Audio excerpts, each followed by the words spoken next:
अस्सलाम वालेकुम friends, welcome back to top smarties. Drama serial Mufad Parast. Zara का तो एहसास है ही नहीं कि कौन उसका अपना है और कौन उसका पराया। इसीलिए तो अपने बाप को इस हालत में छोड़कर अपनी खाला के पास आ जाती है। वो भी वो वाली खाला जिसने कि ज़ारा के दिल में अपने बाप के लिए इतनी नफरत डाल दी कि इस वक्त वो अपने बाप के पास रहना ही नहीं चाहती। मगर इसमें कसूर ज़ारा का भी नहीं, बचपन से जो उसके दिमाग में डाला गया वो तो वही मानेगी ना। दूसरी तरफ अदील जो कि सिर्फ और सिर्फ अपनी बेटी को ही याद करता रहता है, हर वक्त बेटी का ख्याल ही जहन में होता है। रेहान से कहता है कि ये नहीं कि मैं तुमसे मोहब्बत नहीं करता, मगर ज़ारा मेरी पहली औलाद है और मेरे दिल में उसके लिए एक ख़ास मुकाम है। तुम अपनी बहन का बहुत ख्याल रखना, हर वक्त उसका साथ देना। मैं रहूं या ना रहूं, तुम अपनी बहन के ऊपर छत बनकर रहना, कभी उसको तन्हा मत छोड़ना। यही तो होते हैं माँ बाप की निशानी के जाते हुए भी तकलीफ सिर्फ और सिर्फ औलाद की ही होती है। सोचा सिर्फ और सिर्फ औलाद के बारे में ही जाता है।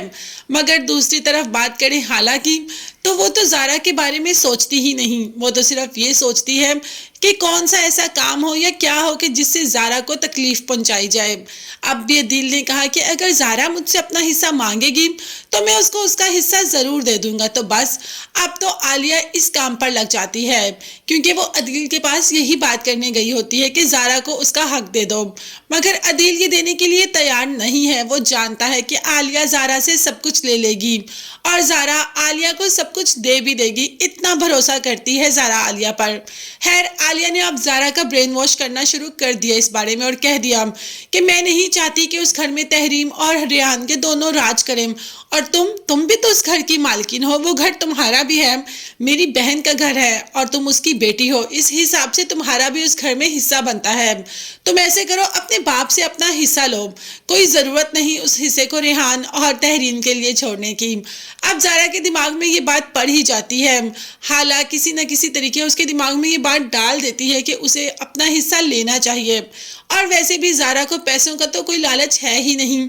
वो तो ये सब कुछ सिर्फ और सिर्फ अपनी हाला को खुश करने के लिए ही करेगी।